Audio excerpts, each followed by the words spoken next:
Welcome to At the Office, Cleveland's home for sports talk that never clocks out.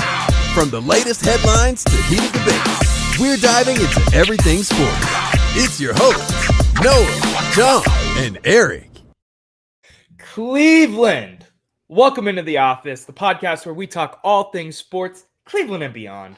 I'm your host, Noah, with my co-hosts, John and Erik. You can join us at the office too. Send us a comment on YouTube, Facebook, X, text the show, 216-250-1411. That's 216-250-1411.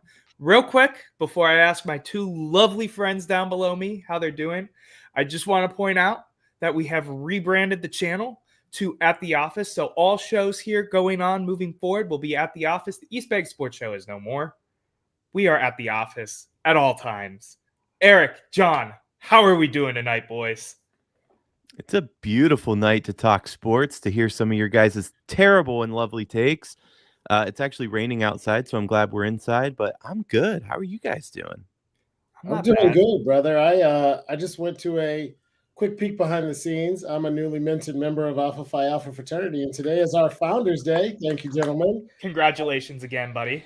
I thank you both for the congrats, and a shout out and a happy Founders Day to the Ice Cold Brothers, 06. This guy, man, this guy. That is 1906. He is the oldest one on the show. He probably remembers it. Gentlemen, it is a pleasure to be back. I enjoyed my break with Thanksgiving and everything, taking a step away from all of this, regrouping, rejuvenizing myself in all of my projects and things that I do. How was your guys' Thanksgiving, real quick? Before we get into the show, I want to know how your Thanksgivings were. This is great until Saturday, and we'll get into that more, but yeah, it was great up until that point. I'm with you on that. It was Thanksgiving, and my 14-year-old turned 15 on the 22nd. I celebrated my 16th wedding anniversary on Thanksgiving Day. We got out of town for a few weekends, so Mrs. Sharp is happy with me. Wow. Got some quality time. Proud. Do you have a quinceañera? Happy birthday. No, that's a good point. I thought in my mind quinceañera was 16, and then I realized I got like a C- in Spanish. Amen on that, man. Amen on that. Gentlemen, I want to get into our topics tonight. As much as I love you both in your personal lives, we're here to talk sports, man. And I want to talk some sports. And I want to start our show off how we always start our show off, with 30-second takes. Now, this tethers in to the ending of our last show here at the office. We were talking about how Dan Gilbert, owner of the Cleveland Cavaliers, owner of Rock Entertainment Sports Group, submitted a bid for a WNBA team. And John and I were very ecstatic that the Rockers were coming back, and Erik was not very happy with the Rockers' name. I want to know, are the Rockers back, man? John? Nah, Erik, you were the pessimist last time. You get to go on the clock first. You ready, my man? Let's do it. 3, 2, 1. First of all, it's not pessimism. I'm very clear that I hate the rock and roll theme with Cleveland anything. I'm excited at the possibility at Cleveland getting a WNBA team. I think it's a great city. I think they'll do it proud. They did the women's college basketball championship. It was an amazing weekend. Noah and I got to play around with some of the fun activities around that. Whether or not we keep the Rockers name, I don't know. Have they done anything historically? They're not the Yankees. Let's change it up. John, I want to know the Yankees, what but you they think. played for Whoa. You get 30 seconds. You can't jump in ahead. As soon as Noah gets it up. I'm taking my time. Are you ready? Are you ready? Yeah, the Rockers were, first of all, just to Eric's point, the Rockers made like the first 4 straight Eastern Conference Finals. But yeah, it's nostalgia from my childhood. My dad's company had a loge at the Q. Back then it was Gund Arena. You could never get tickets to anything except the Lumberjacks and Rockers. I was there for a ton of their inaugural season and their first few seasons. I still have my autographed Mary Andrade poster. And if you don't know who that is, don't worry about it. You have to Google it. But as a awkward 7-year-old with braces and glasses, she signed my poster. So bring them on. All right, I'm gonna put myself on the clock. I think they should 100% bring back the Rockers name. I think they should do the jerseys in the old school Cavs colors from John's childhood. You know, when they do the Carolina blue and the orange, I think they should do that and go away from the same branding as the Charge and the Cavs. But 100% bring back the Rockers. One of the founding team names, one of the founding franchises of the WNBA. It's a no-brainer to bring it back. I'm normally with you, Eric. I hate the rock and roll theme. This one gets a pass in my book. Now, real Might quick, as well be the free stamps. The free Oh my God! Oh my God! I just got it. That was going to be my question. I'll keep us on track. It won't go long. In 2 seconds or less, Eric. If we don't do the rock and roll theme in Cleveland, what is it that you would like to see? I don't know, corruption, potholes, orange barrels. We have a plethora of things to choose from.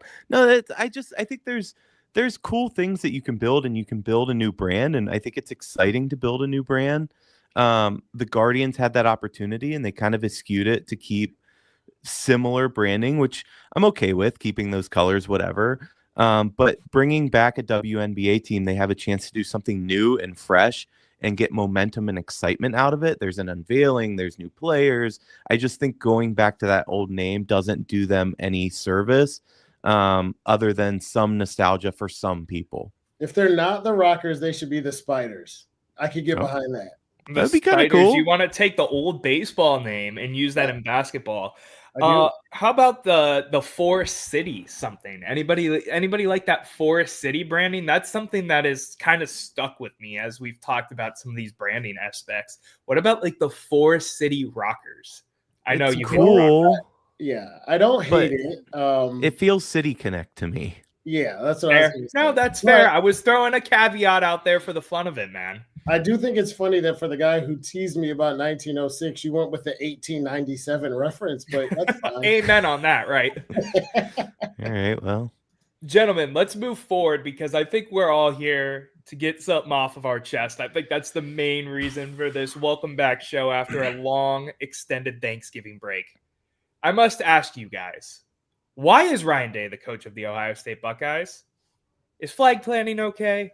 And everything that else goes around that. But let's focus on Ryan Day first. We'll go into flag planning a little bit later, and then we'll cut to break and come back. John, why is Ryan Day the coach of the Ohio State Buckeyes?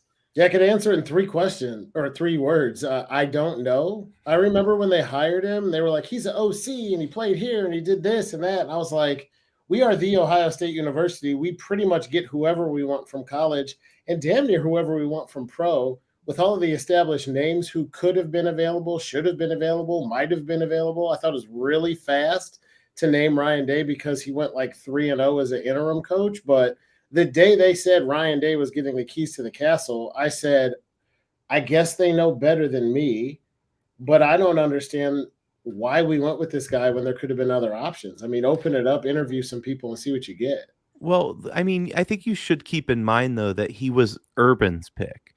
Urban was handing over those keys to Ryan Day, and he was kind of the hand-picked heir. I'm not saying that that makes your points invalid, but it was being handed over from the national championship winning coach. Do you think... Go ahead, Noah. I mean, I get why they hired him. I understand the lineage of moving forward that way. I'm just at the point now where I don't get why he's here. Because I know it's been said on the national media and in, Cleveland and Columbus sports talk, if he doesn't win a national championship this year, he has to be gone, right? Fired. He has to be cut. And I don't know who that fix is. We had a podcast a couple episodes back where we talked about, didn't you name Bill Belichick, Eric? I did. That was you, John?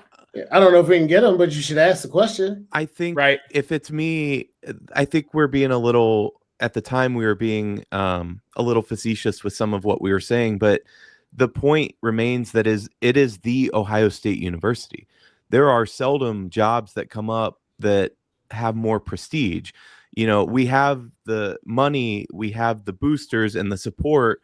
I mean, we could hire Bill Belichick as the defensive coordinator. He might not even be head coach. I think that's the point.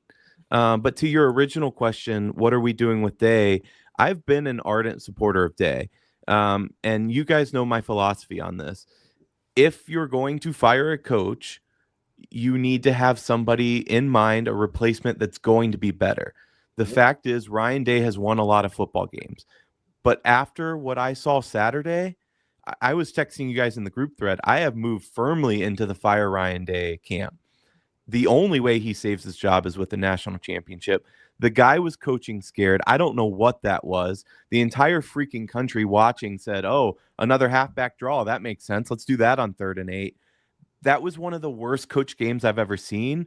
He's coaching it scared, and he is now John Cooper light. He has lost 4 in a row, and that's just unacceptable. Yeah, I'm with you, man. I think that's the long and short of the frustration here is the 4 losses to Michigan in a row, never winning the big game.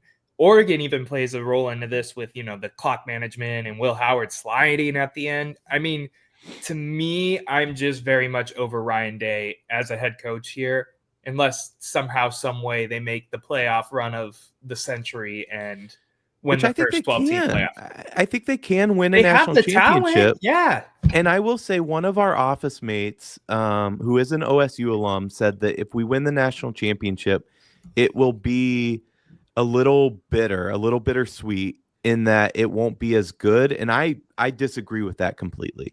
I think the Natty, especially as we expand to the 12, the Natty is the premier thing. And if we go on to win that, yeah, it sucks we lost to Michigan. Yes, it sucks we haven't played for a Big Ten championship in years. But winning the national championship puts all that in the rear view. It doesn't change the goal for next year. We're 300 and some odd days away from Michigan again. That's a huge ass game. But in no means would that accomplishment be diminished. It wouldn't be greatly diminished, but it would go from a 100% season to a 90 or a 90. But here's the thing: do you not think college football has changed? Because it doesn't matter if college football changed. If college, I know you got to win that game. Great. There are 3 things you have to do as the head coach at Ohio State. You have to beat Michigan, you have to win the Big Ten, and you have to win national championships in that order. A guy who could come in and lose to Michigan 4 times in a row. I would tell you this, to flip it on its head. If you said we can give you a guy who's going to consistently lose to Michigan, but make the playoff and give you a shot at a national championship, or we can give you a guy who's going to come in every year and lose 1, 2, or 3 games, but he's going to beat Michigan every year. That's all Jim Tressel was. People love him and they can't stand Ryan Day. Jim Tressel had some years where if Ryan Day had him right now, we'd be like, oh my God, this is terrible. Did he? You have to. He competed for 3 national championships and won 1 of them. Ryan Day hasn't done that. Ryan Day did also national. You gave it Georgia 1. Yeah, that's all Tress competed for it. Well, no, Tress competed for 3. Yeah, and won 1 of them. Different. That's not the same because there were only 2 teams who made the national championship. I was going to say the difference is the playoff structure right now. It is. The Big Ten was so much worse back then, and they put that Ohio State team in. We got our doors blown off by Alabama and LSU. It was LSU and Florida. Florida, excuse me, yes. Doors blown off for Day against Alabama. Yeah. And kudos to Ryan Day for competing against Georgia. I actually thought we were going to win that game, but no, man. Heartbreaker on New Year's Eve, man. That's the thing, though, that's so frustrating about Ryan Day, because we know the record outside of Michigan. We see those close games. He can coach his head off. That game against Georgia proves that. He can go out there and make the right calls and be gutsy, and it's reminiscent sometimes of Ohio State versus Alabama when we won the national championship. Urban Meyer called a hell of a game. There's one thing that's always true. A test of a man is not what he does when things are going well. A test of a man is what he does when things are going poorly. And when the season where we already lost to Oregon and then we lost to Michigan as 4 touchdown favorites or something crazy, The teams were fighting it the middle of the field, and Ryan Day was standing in the shadows wondering what was going on. That is not a leader of men. That is not a builder of young men into adults, and that is not what we're looking for in the head coach at The Ohio State University. I agree. And I think that's a good transition because you already kind of brought it up. Is flag planting okay? This has been a topic of debate, not just with Ohio State, right? This has been a thing with other games, other rivalry games. Arizona State, I believe, was an example of this as well, where, there were four. NC State and North Carolina as well. Where the team that's away, wins the game, plants their flag in the middle of the field because they won. Do you think that it's okay? I want to know because I tend to agree that it's okay. I have my own reasoning for that, but I want to hear what you have to say first. No, I'll let Eric go first, but I just want to say one thing that pisses me off because I don't want to derail us later. Planting a flag in field turf is stupid no matter what you're doing. Oh, I agree. 100%. 100%. I'm so over it. But E, why don't you take it first? I'm so split on this because on the one hand, I want to say, you know what? You had 4 quarters to defend that field and you didn't do shit. And I shouldn't say that because the defense actually did defend it well. It was our offense that let us down, but you had 4 quarters to defend it. Maybe worry about that team during those 4 quarters and you won't have to worry about the flag planting. That said, I don't hate what I saw out of the Buckeyes. Yeah, was it probably out of frustration? Sure. But I don't hate that they stopped them from disrespecting our home field. Like to John's point, I dislike that the head coach was nowhere to be found asking what's going on.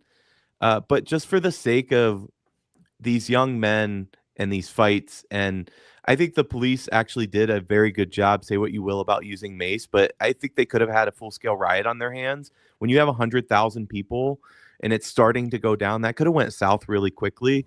And for that reason alone, I think that you just need to stop it. It's a stupid practice. Let's get rid of it. I don't think it adds anything that it's worth having. John, I'm going to jump in here real quick. Normally, I go last. Let me take you guys on a quick trip down memory lane. Senior year, Noah's playing high school football. Rivalry game. Ashtabula St. John. It's like 4 years ago. Yeah, I was going to say it was 2019. I wouldn't call it a trip down memory lane. But 2018, damn it. 2018. God. Ashtabula St. John and Fairport have always been a rival. It's just been a thing. Always. Never beat them in my high school career. We beat them handily. It was like 27-10 or something like that. I don't know. We planted the flag in the middle of their field. It was the best moment of all time. So to me, being a former player, if you can't back it up and you're going to lose a rivalry game at home when you're the favorite, suck it up. And that's coming from an Ohio State fan. Suck it up. Yeah, but there's something to be said about winning with class too. It's not a class. Act thing like you've anymore, been there. It's not. They were there. They've won a national championship more recent than we have. That was fraudulent. That's an asterisk. I agree, but they technically have, and we can say that. But in the eyes of the NCAA and the greater sports, whatever, it's technically not. It's going to sound elitist and arrogant, and I don't care because it's how I feel. So deal with it. You should be able to plant a flag in most fields in most cities and most colleges. But if you walk on the block O and try to do something disrespectful Ohio State, I think you're our right to defend your turf. I don't love the view of a bunch of kids who are between 18 and 24 fighting.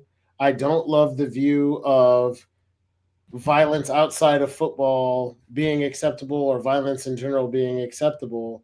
But I don't want to judge this as an almost 40-year-old guy who has kids. I want to think back to what it's like to be 19 and lose a game that means a ton to you. And Michigan won the game. And had Michigan planted the flag in the end zone, I don't believe there would be an issue. If they waved the flag on the sideline, I don't believe there is an issue. If you've ever been to Ohio State, they cone and caution tape and section off the block O when it's painted on grass. When it's on field turf, it's a sacred ground where alumni come to take pictures and stuff like that. For it to mean that much to 110,000 people and to millions of Buckeye fans across Ohio and to watch your rival who beat you walk out and try to plant a flag in middle field, and for you to walk out and push them off and say celebrate wherever you want, but not on the block O, I support that. And I support the police who had pepper spray ready because there's 200 people in uniform. This ain't the NFL. You can dress whoever you want in college.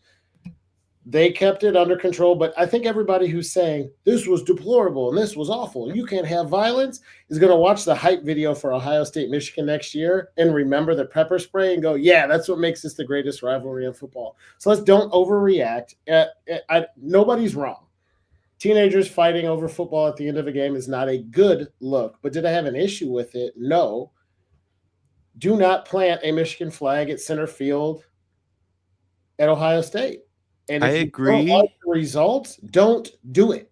There are 2 points that I want to make that just to counter you, and I agree completely with what you're saying. The 2 points are 2 years ago, Michigan planted a flag. There was no fight over it. The second point is there are a lot of fans out there, and I'm one of them, but this is exactly why Ohio State fans in Ohio State, I think, is hated, because we do have a very elitist attitude. We should be there. We are the best. We get, we get the short end of the stick often. We're hated for no reason. Alabama's in the playoff when Miami should be. That would never happen with Ohio State. Blah, blah, blah. I think we do ourselves a disservice sometimes, my point, in our condescension. I was going to say that too, is like, this is my thing. Like, I'm so sick of the holier than thou Ohio State attitude. Erik, I know this is your number one team. We've talked about this before on the show and our personal life. I think this is why Ohio State falls so short to me, is because in every other sports franchise that I cheer for, we don't have this attitude like that, right? It's because we Ohio State, we're gonna sit here and act all elitist, and I don't know, and that's me getting off topic a little bit. No, it's not off topic, and I agree with you. I would argue, though, a counterpoint to your counterpoint is that all the teams you root for aren't historically good. The Buckeyes, and what makes me love the Buckeyes, even though I didn't go to Ohio State, is the fact that we are the New York Yankees and LA Lakers and Boston Celtics and Dallas Cowboys of one thing, and it's college football. When I get on a plane with my Buckeyes gear on, I love the fact that people hate me, and I go, shut up. Unless you went to Alabama or Clemson, I don't want to hear it because we're better than you. We don't get to do that with our anymore, historically. But that's, you make a really good point, and I want to pause you there, because when we talk about changing coaches and we talk about who's available, and that answer is almost anybody, I don't think this is going to happen. But if any school had sway to pull Nick Saban out of retirement, it's Ohio State. You bet if your ass. Anybody had sway to pull, and I know he's alumni, but to pull Marcus Freeman away from another historically amazing school in Notre Dame, it's Ohio State. And my point in that is that, no, there is a level, because when Dabo Swinney leaves Clemson, and he hasn't done much in the last few years, but when he leaves Clemson, there's not going to be that same clamor and excitement of a job opening up. That is reserved for like two schools.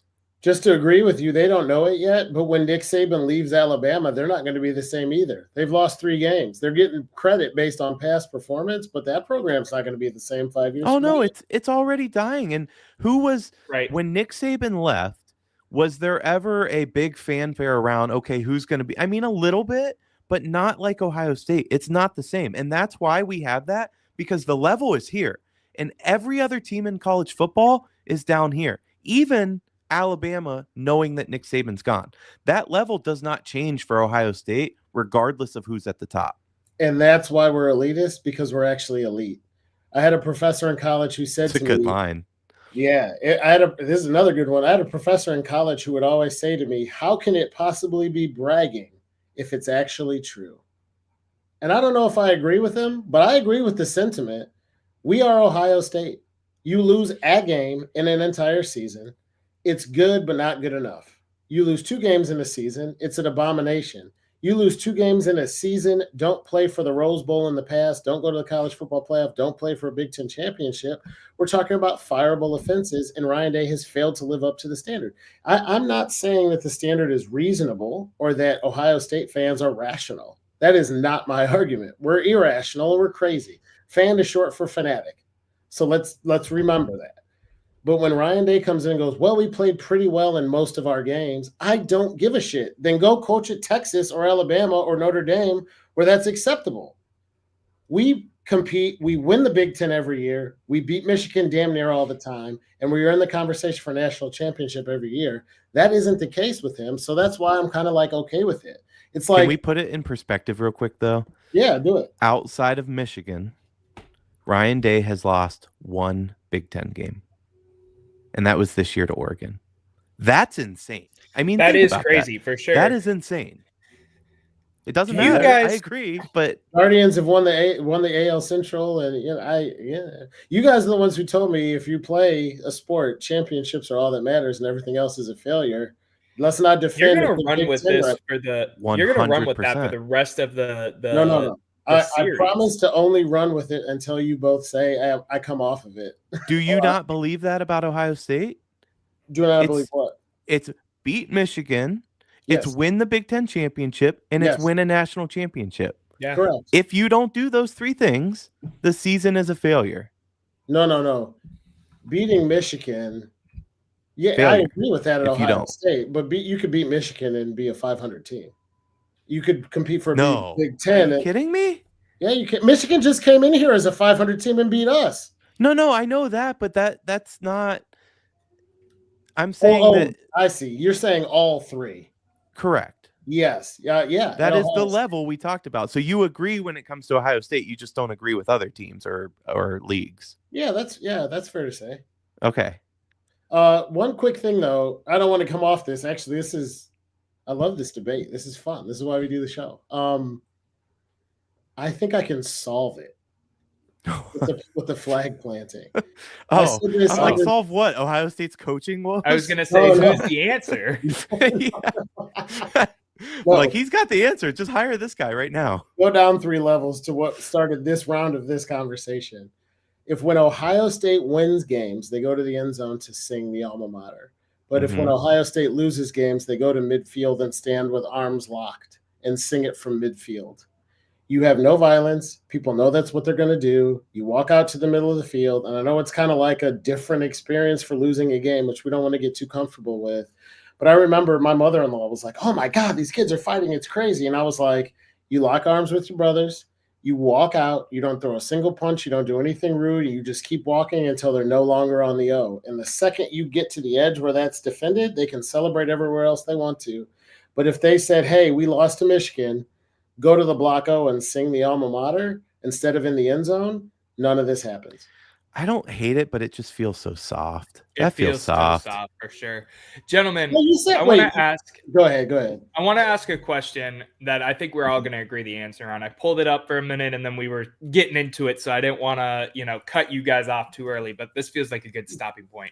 Tim Lyons, longtime viewer of the show, asks, do you think if y'all get into the playoffs, Day coaches?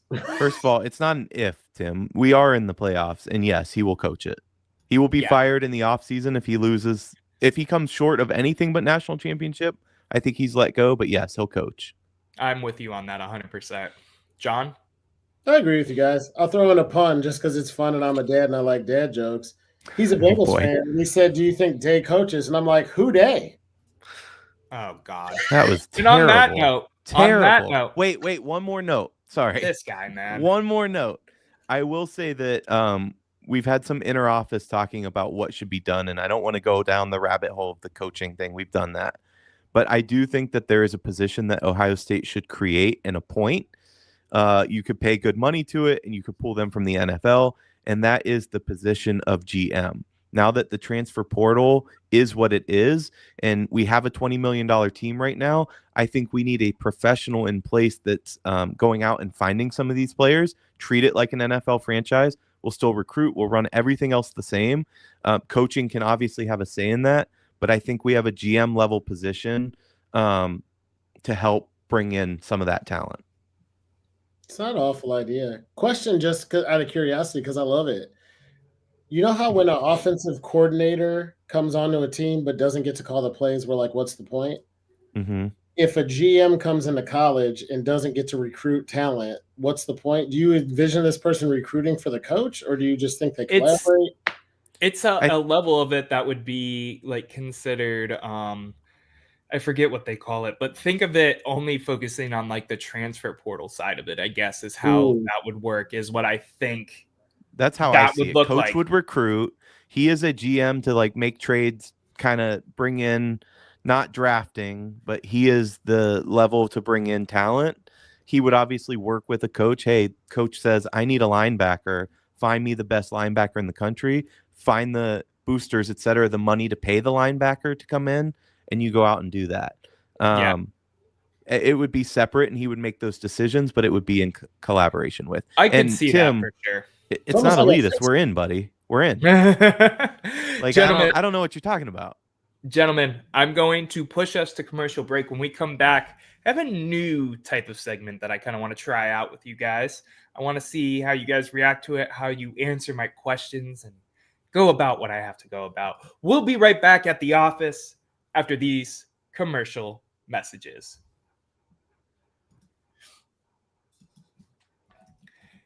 And we are back at the office, hanging out, having a good old time. Eric's drinking some water right now. I need some. I'm a little bit sick. I'm not going to lie. I think my Claritin's wearing off because I'm starting to get congested. But we're here. We're here. And I want to remind you guys real quick to do us a big favor and give us a follow on socials. We have a new @name with the new name that we have brought in for all of the shows. @the office CLE. That's @the office CLE. Give us a follow on X. We have an X account now. Instagram, Facebook, and TikTok. We have accounts on all of those, and we need some support over there. If you're watching us, we really appreciate it. Really appreciate Fans for Sports for doing what they do and helping us grow the content we have here. Gentlemen. Again, I'm the old man, but you gave everybody a rundown of your prescriptions and ailments with that segment. But go ahead. Hey, that's where I'm at right now. Okay, well done. Well done. You want some Sucrets, Noah? I'm giving you a virtual handshake right now for that one, brother. Solid. Clear the throat. I'm going to present to you guys a list of quarterbacks. I'm going to bring them up one by one. I want to know if you would take them for the 2025 NFL season for this Cleveland Browns roster, where we're at, what we got going on, and see what we have from here. What? The comments happen. As a Michigan fan, I shaking my head at the comment. Yeah. Oh, I can't see the comments because I had this here. Let me see. Here, I'll throw it up for you. As a Michigan fan, I enjoyed that game very much. It's not happening at Atwater. Yeah, enjoy no playoffs, buddy. Enjoy no playoffs. Thank you for listening, though. So let's go into it. Let's get this thing going. I'm going to go through this list of quarterbacks. We got some college. We've got some professional. We've got some wild cards in here. Let's keep it short, brief, where I'll give our opinions. Eric, I'm going to let you start. And the first quarterback I have to show is one, Will Howard. Come on. Will Howard's going to be pumping my gas, and there's nothing wrong with that. But no, the answer is no. The answer is no here. What about you, John? No. It's debatable. I am in the camp that Will Howard's a good Ohio State quarterback, but I've heard people say I don't want Will Howard as quarterback of the Buckeyes. What the hell do I want him in Cleveland? No, he's been okay, honestly, but no, I don't want him in Cleveland. But yeah, okay. He led in a lot of categories, by the way, leading up to Saturday. We are elitist. Let's move forward. So I want you to picture this. Something goes on down in Texas. They fire their coach. They decide, no more. We're starting fresh. One Dak Prescott becomes available.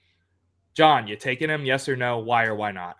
Hell yeah. My thought going into this isn't who's the best quarterback in the entire history of the universe. My question is, if you're faced with the prospect of going into next season with Jameis Winston or Deshaun, or is this person better than both of them? And Dak Prescott, the answer is yes. Eric.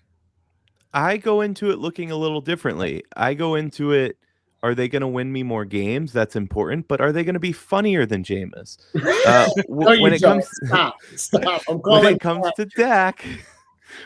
to Dak, The answer is yes, I would take him in a heartbeat. I don't think his slide off has been as a result of he's not a bad football player anymore. Like Aaron Rodgers has really tailed off because of age. I don't think that's Dak. I take him in a heartbeat. I would also take Dak. I feel like, even though I am very high and low on him at the same time, depending on what the money looks like and what compensation would look like in a magical world, if Dak could come to the Cleveland Browns, 100%. Like I said, there's some wild cards in here. Let's go to a one. Hold on. One caveat with Dak. I will never draft him in fantasy ever again. Why'd you take him the first time? Right. It just seemed right at the slot that I had him available, and it didn't work out. That's a quote. We need that on a T-shirt, some office merch. It just seemed right. Eric Williams. I got him cheap in a low round, and I'm paying for it. Yeah, you got what you paid for, brother. Yeah, go Geno Smith. Let's go. Let's go, Geno. Moving on. Guy that has been rumored to Cleveland already because of his connection to Kevin Stefanski. Where he's kind of at in terms of his career with the team he's on right now. One, Kirk Cousins. You taking him? Yes or no? John, go for it. This is closer, but I think yeah. Stefanski's shown ability to work with quarterbacks in his system, not named Deshaun Watson, and I think he's slightly better than Jameis. I wouldn't be like slightly? Yeah, a good amount. Okay, yeah. There's a distance. Wait, let me play some caveat. Yes, I would take him. I'd take him as like a 1 year, 2 year rental stopgap. You're trying to make a push for the playoffs again next year in 26 while you draft someone and develop him. Yes, I would take him in that aspect. However, he has shown signs of getting older. He's thrown a lot of picks the last couple of weeks, which is a big deal when you're talking about aging quarterbacks. That's the first sign that they're starting to kick the legs out from underneath the chair, or whatever expression you want to use. The defense reps, I want to hear what Erik says, because Noah literally made my point. Well, first of all, put that picture back up there real quick. Well, I deleted it now, or I would. It was comedy the first time, and now it's going to be how handsome this guy looks. Well, no, I was going to say we need to teach bro how to smile, because that was pretty bad. But getting back to football, yes, I take him. First of all, Stefanski has proven that he can coach a pro-style quarterback, a traditional pro-style quarterback, and that's what you get with Cousins. Yeah, interceptions can be an issue with an aging quarterback. We saw that with Flacco as well, but who wouldn't have taken Flacco going into this year instead of Deshaun Watson? I'm an absolute yes for Kirk Cousins. Moving on. They have a young quarterback. Real quick, Noah, we all agree so far. Yeah, that's true. Will Howard, yes to Dak. Yeah, okay, all right. Let's keep rolling. Moving on. Down in the bayou, there's a quarterback with a guy behind him, a younger player who's had some attitude problems, but was a former top recruiting college, as well as they're probably going to have some good draft compensation. Maybe they take someone else. One guy, one named Derek Carr. You're taking him to be the quarterback of the Cleveland Browns for the 2025 season. My answer is yes, in the same vein as Kirk Cousins. Stopgap. Bring him in, try to win some games, keep the culture going, draft a guy in this year or next year. John? Yeah. Erik? I tend to agree. Derek Carr, I've always called him a fraud. I don't think he's the guy that gets you over the line to a Super Bowl. But what the Browns need, well, we need a lot looking at this season. But what I think they need, or what I thought they needed, is a guy that can manage a game well, let the defense do a lot of the work, try not to turn the ball over and make some plays when you need it. I think Derek Carr can be that guy. I think he's had some rough stints based on where he's been and the coaching that he's had, but I think he'd do pretty well in Cleveland. So I'd say yes. John? If you're evaluating whether or not to, this is probably true in life with anything, but it's definitely true with quarterbacks.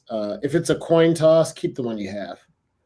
I would say no. I could easily be talked off of that point, but I don't think he comes to Cleveland and materially or at all does better than Jameis. I think he'd throw less interceptions, but be less explosive and dynamic for down the field, and I think we get more or less the same as what we have. So I'd rather see a second year of Jameis than Derek Carr, but if they brought him in, I wouldn't freak out. But we're not going to the playoffs and winning a game in Kansas City with Derek Carr next year. We're still talking about Jameis Winston, right? Yeah. The guy Yeah. that ate a W, because I know we've had fun for a couple weeks, but this is Jameis. He's thrown like more picks than touchdowns. We went What full have you Jameis done on for Monday me? after all. Gentlemen, He threw for 500 yards 2 days I'm ago. just making Let's sure not and go. lost the game. It was fun, but it was still a loss. Well, Carr's That's lost true. a lot of games. Let's All not right, get all there. right.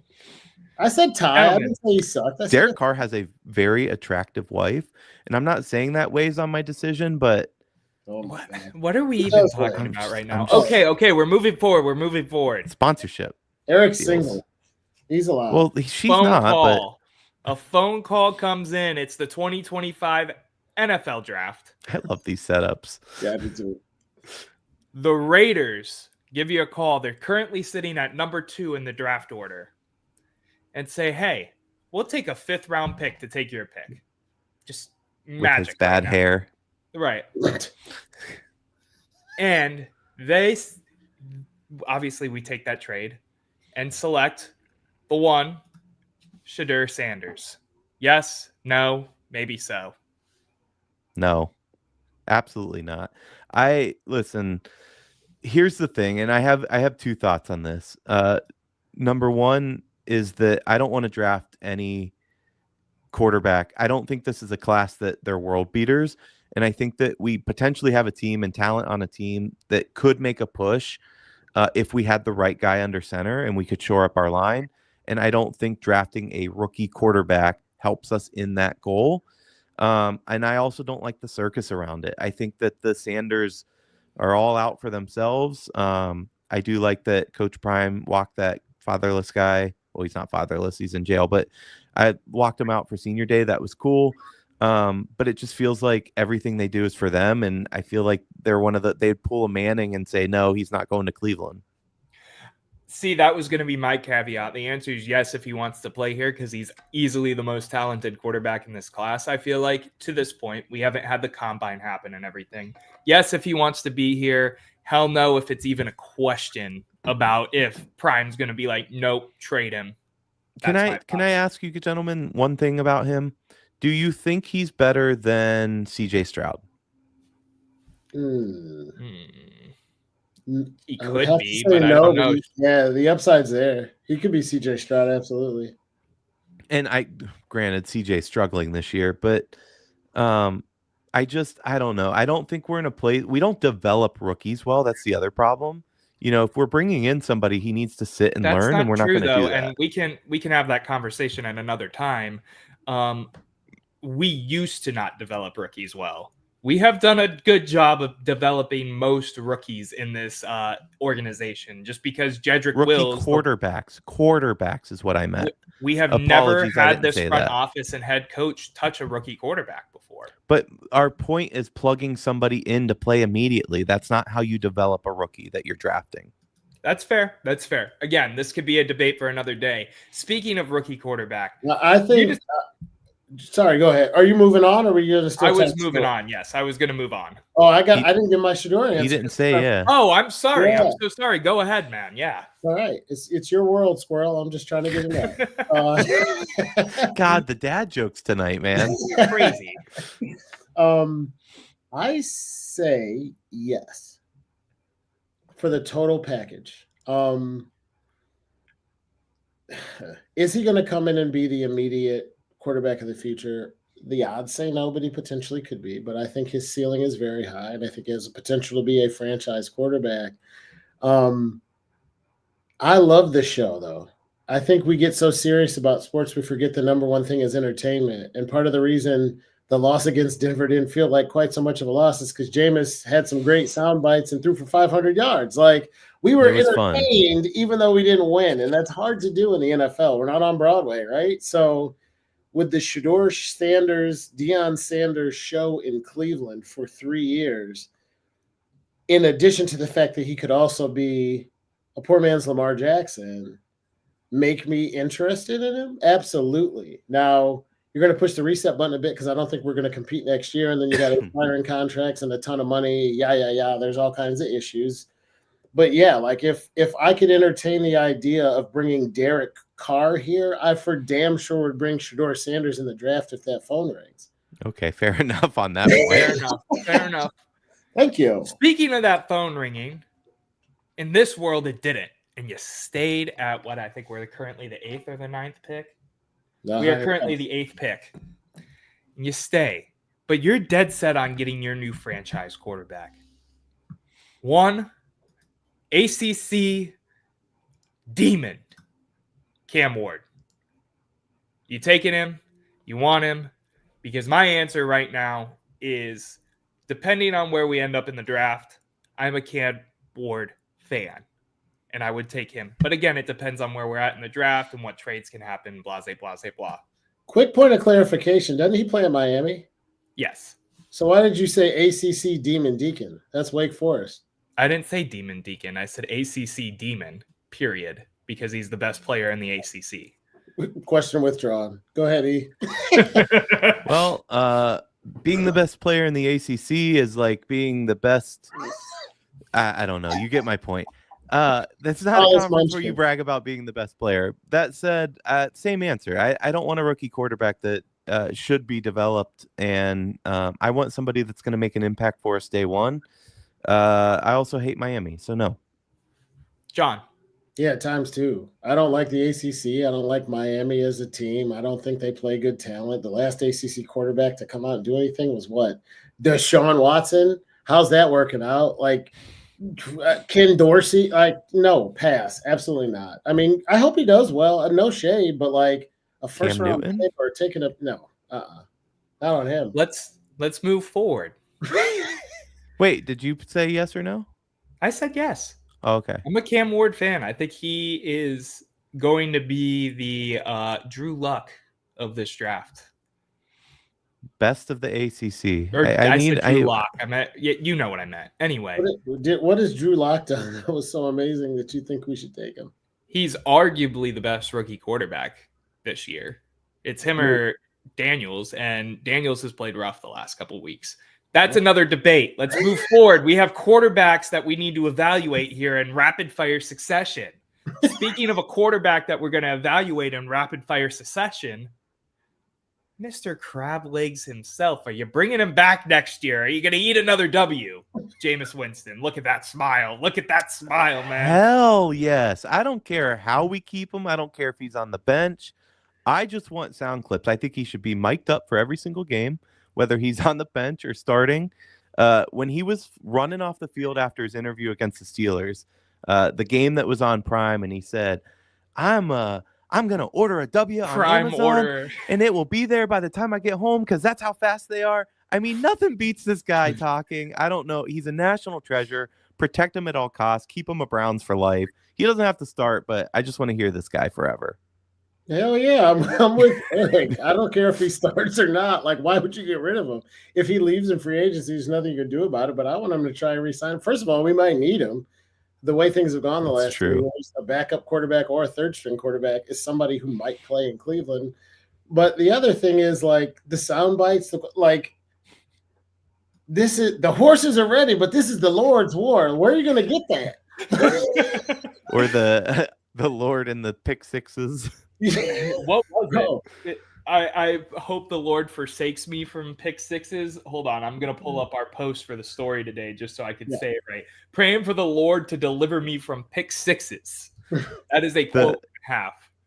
The man is, I mean, if he doesn't become a preacher after his NFL career, I don't know what he's doing. And I forget religion for a second, but I'm subscribing to that church. I'm going. And it's not just the show off the field. He threw for 500 yards this week. He's not awful. He just throws picks a lot. That's true. They say if you add in the yardage from his pick sixes, it is the most passing yards in a single NFL game in history. Fantastic. Speaking of a guy that we're all familiar with, the definition of a bridge quarterback. Maybe you pair him up with one of these guys I mentioned, Shadur, Cam Ward, Ewers. Who knows? I don't know who's going to end up going in the first round. Good old Jacoby Brissett. Jacoby. No, I like Jacoby a lot. He's a step backward for us. The answer's no, but I wish him luck out there. Yeah. We're aligned on this one too, Eric. I love the guy. I wish him luck. Nothing but good things, hopefully, for him. And I hope he wins a Super Bowl. But like, we're not. I mean, you can't keep Jameis and him. So I'd keep Jameis and let him go. You don't need 2 backup quarterbacks of that caliber. That was what my answer Yeah. would be. If you can't have Jameis, I'd take Jacoby and like a rookie or do something like that. Yes. That's No, basically what No, the that's answer a great caveat. If Jameis leaves and you could get Jacoby, bring him back. Yes. Oh yeah, 100. I agree with that. Noah, before you go on to the next one, is. I'm over here waiting for 2 names. And I don't know who you're going to bring, but I'm like a kid, like waiting for these 2 names. And if they don't come, I'm going to be disappointed. That's all I'm saying. Interesting. Well, this one intrigues me a little bit. He was pretty piss poor. He was pretty terrible for most of his NFL career.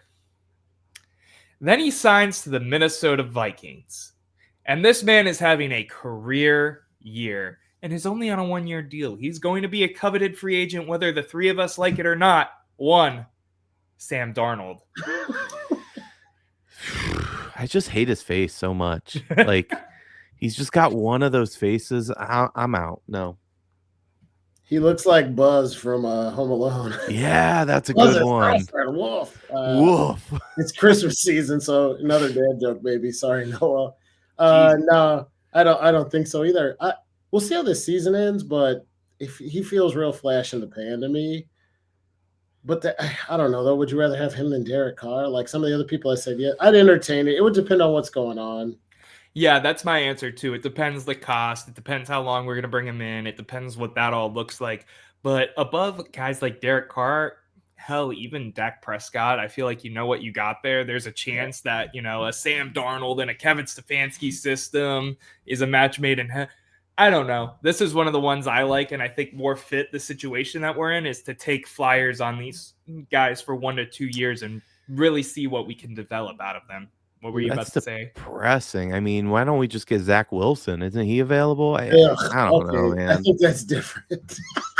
It's just depressing that this is where we're at, but go on. Well, moving on. I was going to say, too, none of these are things that excite me like crazy.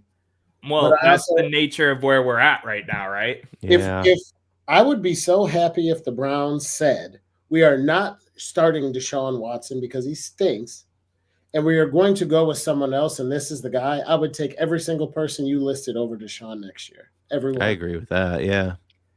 Yeah. Speaking of former hyped-up quarterbacks, there's trouble down in Duval County. Jacksonville has decided to blow up the stadium. TD Trevor Lawrence Bank Stadium is no more, whatever the hell they were calling it when we played them in week 2. And they decide to ship one majestically locked Trevor Lawrence to downtown Cleveland, Ohio. Are you taking him? Why or why not? Well, I mean, my first question is, what is this accent with some of these down south places that you're naming? But beyond that, yes, I'm taking the locks. I'm taking the arm. I think he's somebody that we haven't seen the ceiling at all. He has talent, and I think Stefanski could do wonders with him, honestly. Yeah, I'd take him too. If all of these guys were available, and you ask which I would most prefer, it's probably Dak, but Trevor Lawrence is right there. And Trevor Lawrence has more upside. He's played for a shit franchise. I see that working more in all likelihood. And I think the kid's a baller. I didn't love him at Clemson because they beat the Buckeyes and we had like a rivalry going there, but I think he can play some football. Yeah, I'd take him. The targeting penalty.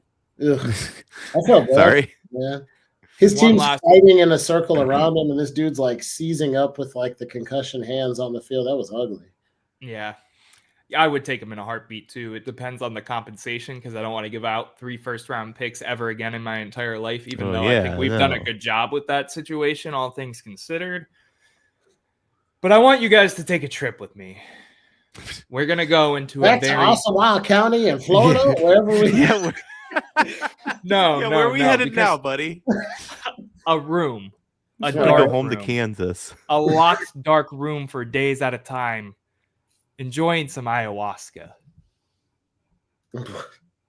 It's ayahuasca. Oh, Jesus. Oh my I got it in the just before you flashed it. John, I want you to go first on this one. Real quick, I want to give some background here because I didn't have him included when I first came up with this list. And I was listening to some sports talk today. First of all, for our listening only viewers, we are talking about Aaron Rodgers, if you didn't get my ayahuasca and dark room reference. There were some links to us trading for him when that sweepstakes was going on. Kevin Stefanski has shown interest in him in the past. All signs point to Kevin Stefanski and Andrew Berry staying in Cleveland at this point in time and moving forward with that brain trust. I don't know, man. One man's trash is another man's treasure. I could see it happening. I don't know how I feel about it. I've never really liked Aaron Rodgers, but it's damn sure better than Jameis Winston and Deshaun Watson. That's all I'm going to say. Go ahead, guys. Go ahead, E. Well, is it better? I mean, he has 3 wins through 12 games. This is a man whose slide off has been pretty severe. He blames everybody but himself. He blames his coach. He blames the refs. He dates more people and dumps them than I can name. He doesn't talk to his family. I still don't think he does. He's a weird freaking dude. Would I take him? Hell yes. This is Aaron Rodgers we're talking about. If not alone for the circus, yeah, I'm in for it. Let's do it.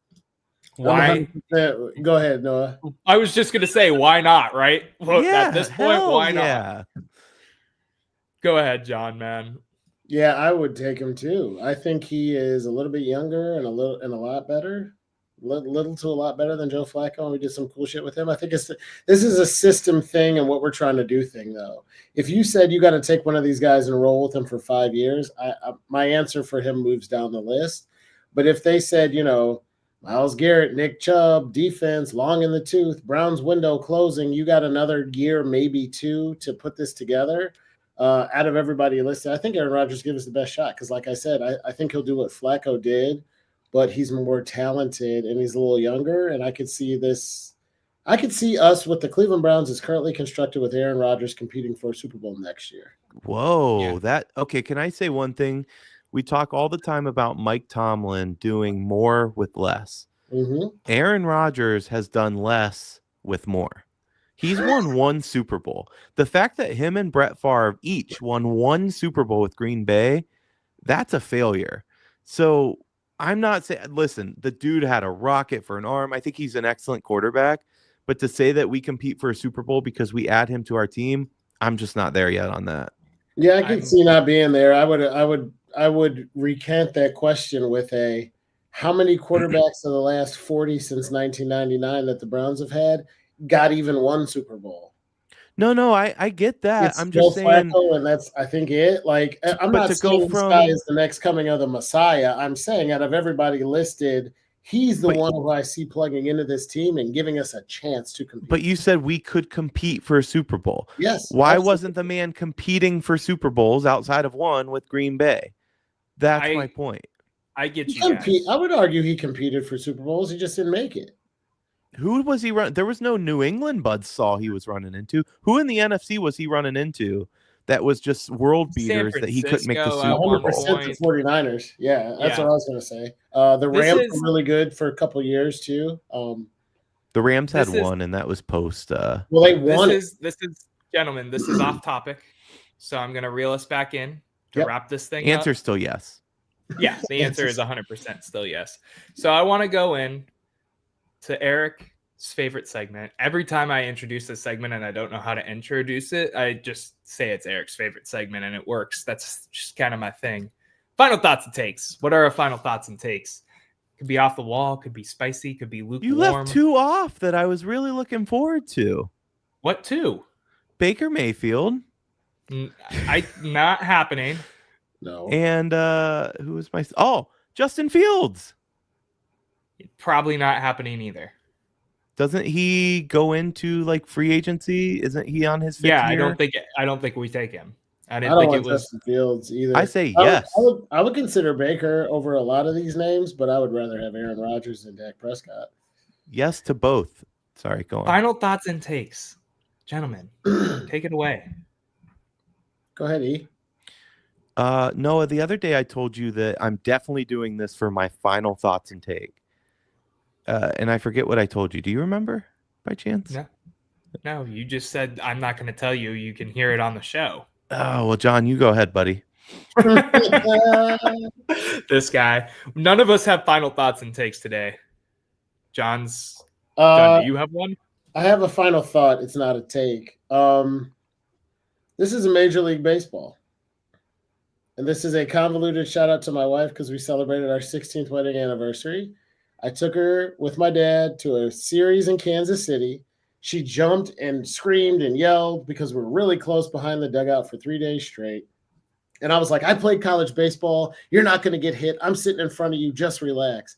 And then about the 7th inning on the 3rd day of the last game, Carlos Santana comes up to the plate, fouls the ball off over our head, hits the backstop, comes down, hits my wife in the back of the head, and my mom picks it up and gets on TV and holds it up.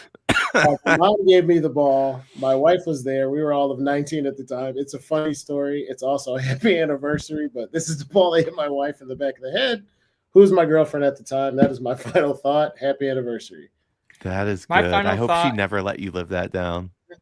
I'll let you know. We have been married 16 years. My final thought is quick and simple because John has now made me miss baseball. So my final thought, my final take is I miss baseball. I'm ready for opening day. Erik, what's yours? Yeah.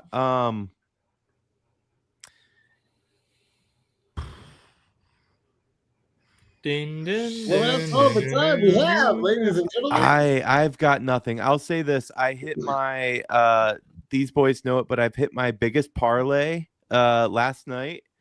I have a couple more going tonight. One of which I picked Ohio State with the spread. They were down like 50 to I think it was 50 to 20 at half. 50 to 13, something like that. So that one didn't hit. But I think we're going to do some fun stuff on the show where we're going to do a parlay and compete and keep track of see who gets the most winnings. So I'm excited for that. I can't in the world think of what I told you, Noah. I'm flopping like that. No, you literally, your word for word was, I'm going to remember this and I'm not telling you right now. And that was it. I don't feel like that's accurate. It's very accurate. I want to say thank you to both of you. This has been a fun, not first episode at the office because we've been using this branding for a while. This guy. Wow. James Franklin is a fucking fraud. Let me explain. I know I've said this on the show before. This is my final thought and take. I know I've said this on the show before. But James Franklin recently gave a press conference and he subtly prepared for his loss against Oregon in the Big Ten Championship. What do I mean by that? He said things along the lines of, let me give you the exact quote. James Franklin I've been trying to take this show home for the last 10 minutes, everybody. Is a fraud.com. If that's not taken, it should be. And Erik is now using Google for his final thought and take that he couldn't remember for the last 10 minutes. That's all I'm going to say. So he said... He said they've done a phenomenal job talking about the Bucks under different coaches, and Dan's taken them to the next level. It's also a place with tremendous resources as well. They've built that thing to compete at the highest level. So why am I bringing that up? Well, here's the thing. He's subtly laying the groundwork that, this is the poor man, James Franklin. I don't have the resources. I don't have the money. Penn State brings in, I think it's like 60 million a year to Oregon's like 19 million in ticket sales. Booster wise, Penn State brings in like the 6th most money in college football to Oregon's like 20th. Penn State has all the resources and money in the world. They just have a bald fraud at head coach that can't win the big game. And he's already starting to lay the groundwork for that loss. By the way, when Dan Lanning gave his press conference, he said nothing about Penn State's resources. He's going to be ready to coach that game. Oregon's winning by 30. That is a crazy take, and I don't want to drag us out too long, so I'll just say this. The current point spread, or the last time I looked, was Penn State +4. I'll take Penn State in the 4 for an order of dumplings the next time we go to lunch. That they Penn cover. State +4 you're taking. Yeah, Penn State +4. Virtual shake right now. Shake. You got to say the Commissioner word Noah shake, says shake, it's shake. done. Loser buys one. John, you got to extra say order of shake, dumplings. shake, shake. Oh, shake, shake, shake. Done. Gentlemen, it's been a pleasure. We have a parlay that we will talk about on the next episode. Not a parlay, it's just a bet for some dumplings. But it's been a pleasure here at the office. First show with the whole channel being named under At the Office. We've been doing the At the Office branding here for a while. Everything's at the office. We're just chilling right here at the office. Cleveland, it's been real. John, Erik, it's been fun as always. And until next time, everybody have a great night, day, wherever you are, whatever you're watching, however you're doing. Stay lucky, stay blessed. Have a good one. Later.